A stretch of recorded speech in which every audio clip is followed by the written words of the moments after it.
دوستو آج کا ہمارا واقعہ ہے حضرت محمد صلی اللہ علیہ وآلہ وسلم کی مکمل زندگی۔ دوستو آپ صلی اللہ علیہ وآلہ وسلم مکہ مکرمہ میں عام الفیل کے سال پیدا ہوئے۔ آپ کے والد حضرت عبداللہ آپ کی پیدائش سے پہلے ہی وفات پا گئے تھے۔ آپ کی والدہ کا نام حضرت آمنہ تھا، جنہوں نے بڑی محبت سے آپ کی پرورش کی۔ بچپن میں آپ صلی اللہ علیہ وآلہ وسلم کو دودھ پلانے کے لیے حضرت حلیمہ سعدیہ کے حوالے کیا گیا۔ حضرت حلیمہ کے گھر میں آپ صلی اللہ علیہ وآلہ وسلم کی برکت سے خوشحالی آ گئی۔ بچپن سے ہی آپ صلی اللہ علیہ وآلہ وسلم سچ بولنے اور وعدہ نبھانے والے مشہور تھے۔ جب آپ صلی اللہ علیہ وآلہ وسلم چھوٹے تھے تو آپ کے سینہ مبارک کو فرشتوں نے چاک کیا اور دل کو پاک کیا۔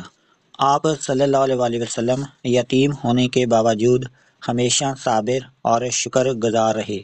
بچپن میں ہی آپ صلی اللہ علیہ وآلہ وسلم کے چہرے سے نور جھلکتا تھا اور لوگ آپ کو خاص سمجھتے تھے۔ آپ صلی اللہ علیہ وآلہ وسلم کو بچپن ہی سے اللہ کی حفاظت اور خاص عنایت حاصل تھی۔ دوستو جب حضرت محمد صلی اللہ علیہ وآلہ وسلم جوانی میں بھی سچ بولنے اور ایمانداری میں سب سے آگے تھے۔ مکہ کے لوگ آپ صلی اللہ علیہ وآلہ وسلم کو الصادق اور الامین کے لقب سے یاد کرتے تھے۔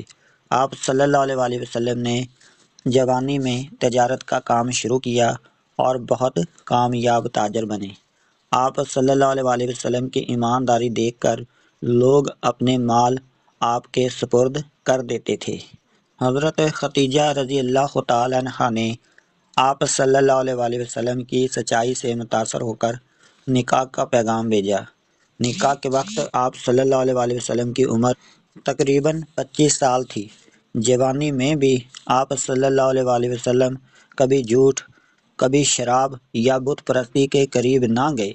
آپ ہمیشہ نیکی، انصاف اور رحم دلی کا مظاہرہ کرتے تھے۔ آپ صلی اللہ علیہ وآلہ وسلم نے جوانی میں غریبوں اور کمزوروں کی مدد کی اور اپنا معمول بنایا۔ اللہ تعالیٰ نے آپ کو پاکیزہ زندگی گزارنے والا اور سب کے لیے مثال بنایا۔ دوستو آپ صلی اللہ علیہ وآلہ وسلم کو نبوت 40 سال کی عمر میں ملی۔ اس وقت آپ صلی اللہ علیہ وآلہ وسلم مکہ مکرمہ میں رہتے تھے۔ جوانی سے ہی آپ عبادت، سچائی اور تنہائی میں غور و فکر کرنے کے عادی تھے۔ آپ اکثر غار حرا، جو اب جبل نور پہاڑ میں ہے، وہاں جا کر تنہائی میں اللہ کی نشانیوں پر غور کرتے، عبادت کرتے اور مخلوق کے بارے میں سوچتے تھے۔ ایک دن رمضان المبارک کی ایک رات تھی، لیلۃ القدر۔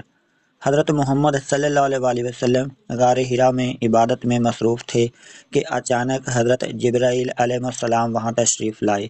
حضرت جبرائیل نے کہا، اقرا، یعنی کہ پڑھیے۔ آپ صلی اللہ علیہ وآلہ وسلم نے فرمایا، میں پڑھنے والا نہیں ہوں۔ پھر جبرائیل نے آپ کو 3 بار گلے لگایا اور چھوڑا اور آخر کار فرمایا، پڑھو اپنے رب کے نام سے جس نے پیدا کیا، جس نے انسان کو خون کے لوتھڑے سے پیدا کیا۔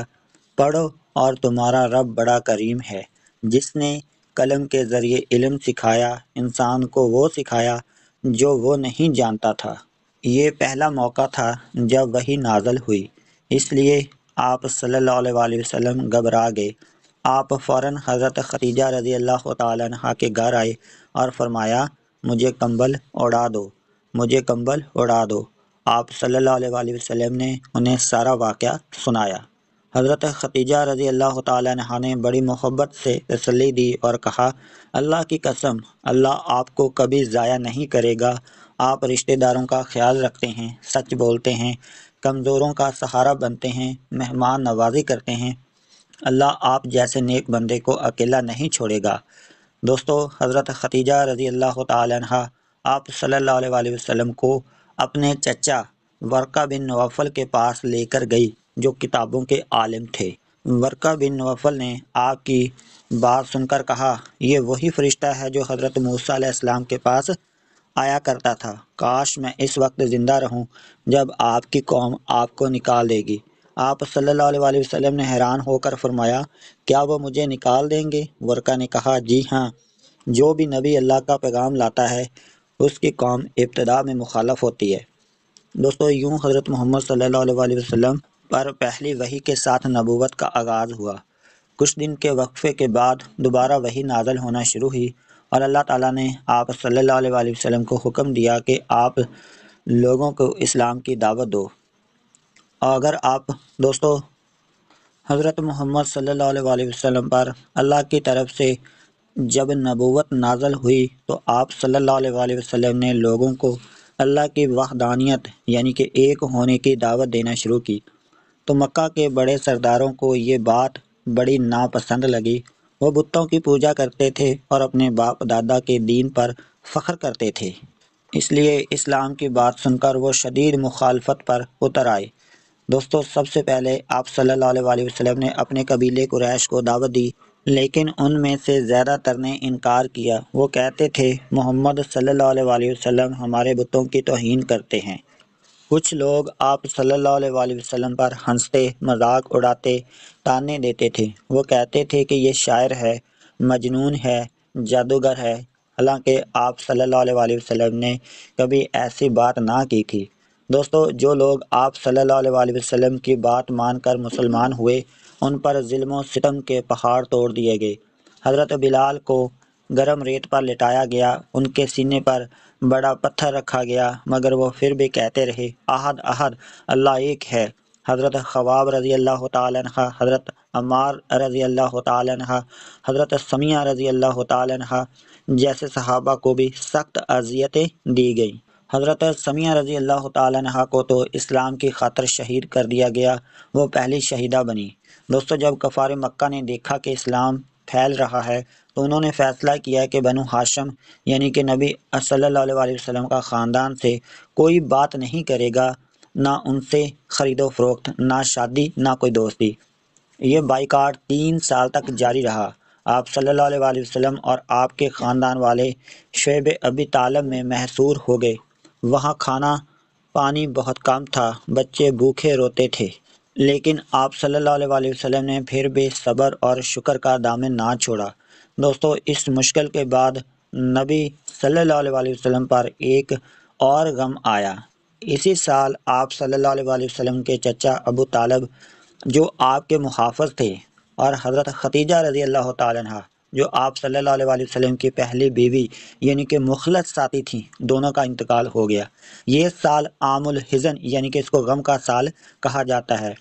آپ صلی اللہ علیہ وآلہ وسلم بہت افسردہ ہوئے، مگر پھر بھی اللہ پر بھروسہ رکھا۔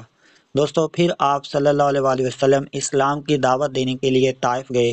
وہاں کے سرداروں نے نہ صرف بات سنی بلکہ شہریوں اور بچوں کو پتھر مارنے پر اکسایا۔ آپ صلی اللہ علیہ وآلہ وسلم کے جوتے خون سے بھر گئے۔ اس وقت آپ صلی اللہ علیہ وآلہ وسلم نے اللہ سے یہ دعا کی، یا اللہ، اگر تو مجھ سے ناراض نہیں تو مجھے کسی مصیبت کی پرواہ نہیں۔ یہ دعا آپ صلی اللہ علیہ وآلہ وسلم کے صبر، توکل اور ایمان کی بہترین مثال ہے۔ دوستو، ان سب مصیبتوں کے بعد اللہ تعالیٰ نے اپنے محبوب صلی اللہ علیہ وآلہ وسلم کو تسلی دینے کے لیے سفر معراج کا کرایا، جہاں آپ صلی اللہ علیہ وآلہ وسلم کو آسمانوں کی سیر کرائی گئی اور نماز کا تحفہ دیا گیا۔ جب مکہ کے لوگوں نے ظلم حد سے بڑھا دیا تو اللہ نے حکم دیا کہ آپ صلی اللہ علیہ وآلہ وسلم مدینہ منورہ ہجرت کریں۔ وہاں کے لوگ ایمان لائے اور اسلام پھیلنے لگا۔ یوں مکہ کی سختیوں کے بعد اللہ نے آپ صلی اللہ علیہ وآلہ وسلم کو فتح اور سکون عطا فرمایا۔ مدینے کے لوگ آپ صلی اللہ علیہ وآلہ وسلم کو دیکھ کر بہت خوش ہوئے اور کہا، یا رسول اللہ، آپ ہمارے مہمان نہیں بلکہ ہمارے قائد ہیں۔ آپ صلی اللہ علیہ وآلہ وسلم نے وہاں پہنچ کر مسجد نبوی بنائی، جہاں نماز، تعلیم اور مشورے ہوتے تھے۔ مدینے میں مسلمان بھائی بھائی بن گئے۔ مہاجرین اور انصار نے ایک دوسرے کی مدد کی۔ نبی اکرم صلی اللہ علیہ وآلہ وسلم نے سب کو عدل، محبت اور امن سے رہنے کی تعلیم دی۔ آپ نے مدینے کا پہلا اسلامی دستور بنایا جس میں مسلمانوں اور غیر مسلموں کے حقوق طے کیے گئے۔ آپ نے دشمنوں کے حملوں کے وقت بھی صبر، حکمت اور انصاف سے کام لیا۔ آپ صلی اللہ علیہ وسلم نے مدینے میں غربت مٹانے، یتیموں کی مدد کرنے اور علم سکھانے کا نظام بنایا۔ مدینے کے لوگ آپ صلی اللہ علیہ وسلم سے اتنا پیار کرتے تھے کہ آپ کو دیکھ کر ان کے دل خوش ہو جاتے۔ مدینہ منورہ وہی جگہ ہے جہاں آپ صلی اللہ علیہ وسلم نے اپنی آخری زندگی گزاری اور وصال فرمایا۔ آپ صلی اللہ علیہ وسلم کی آخری وقت کی زندگی۔ دوستو، نبوت کے 23 سال بعد جب آپ صلی اللہ علیہ وسلم کی عمر 63 سال ہوئی، آپ صلی اللہ علیہ وسلم کو تھوڑی تھوڑی طبیعت کی کمزوری محسوس ہونے لگی۔ یہ 11 ہجری کا سال تھا۔ آپ کو بخار اور سر درد کی شکایت ہوئی۔ پھر آپ صلی اللہ علیہ وسلم کئی دن تک مدینہ منورہ میں اپنی بیویوں کے گھروں میں باری باری آرام فرماتے رہے۔ جب بیماری کچھ بڑھ گئی تو آپ صلی اللہ علیہ وسلم نے فرمایا، میری باری حضرت عائشہ رضی اللہ تعالیٰ عنہ کے گھر میں مقرر کر دو، میں وہیں رہنا چاہتا ہوں۔ حضرت عائشہ رضی اللہ تعالیٰ عنہ کے حجرے میں قیام۔ آپ صلی اللہ علیہ وسلم کو حضرت علی اور فضل بن عباس سہارا دے کر حضرت عائشہ رضی اللہ تعالیٰ عنہ کے گھر لایا گیا۔ آپ وہاں ٹھہر گئے اور بیماری کی حالت میں بھی نماز کی بڑی فکر کرتے تھے۔ کبھی کبھی آپ خود مسجد تشریف لے جاتے اور زیادہ کمزوری ہو گئی تو حضرت ابو بکر کو فرمایا کہ وہ نماز پڑھائیں۔ دوستو، آخری دنوں میں آپ کو اکثر یہ الفاظ فرماتے تھے، نماز نماز اور اپنے غلاموں کے ساتھ نرمی کرو، اور فرمایا، میں تمہارے لیے 2 چیزیں چھوڑ کر جا رہا ہوں، قرآن پاک اور میری سنت۔ اگر تم ان پر عمل کرو گے تو کبھی گمراہ نہیں ہوگے۔ آپ امت کے لیے دعا کرتے رہتے تھے، یا اللہ میری امت کو بخش دے، میری امت پر رحم فرما۔ پیر کے دن فجر کے وقت حضرت ابو بکر نماز پڑھا رہے تھے۔ آپ نے پردہ ہٹا کر صحابہ کو نماز میں دیکھا اور مسکرا دیے۔ یہ آپ کی آخری مسکراہٹ تھی۔ پھر آپ صلی اللہ علیہ وسلم نے واپس پردہ بند کیا اور تھوڑی دیر بعد دن کے وقت دوپہر کے قریب آپ صلی اللہ علیہ وسلم کا وصال ہو گیا۔ آپ کا سر مبارک حضرت عائشہ رضی اللہ تعالیٰ عنہ کی گود میں تھا۔ دوستو، آخری الفاظ یہ تھے، یعنی میں اپنے رب کے اعلیٰ ساتھیوں کے پاس جا رہا ہوں۔ دوستو، وصال کے بعد پورا مدینہ غم میں ڈوب گیا۔ حضرت ابو بکر صدیق رضی اللہ تعالیٰ عنہ نے لوگوں کو تسلی دی اور فرمایا، جو محمد صلی اللہ علیہ وسلم کی عبادت کرتا ہے وہ جان لے کہ محمد صلی اللہ علیہ وسلم وفات پا گئے، اور جو اللہ کی عبادت کرتا ہے اور اللہ ہمیشہ زندہ ہے، وہ کبھی نہیں مرے گا۔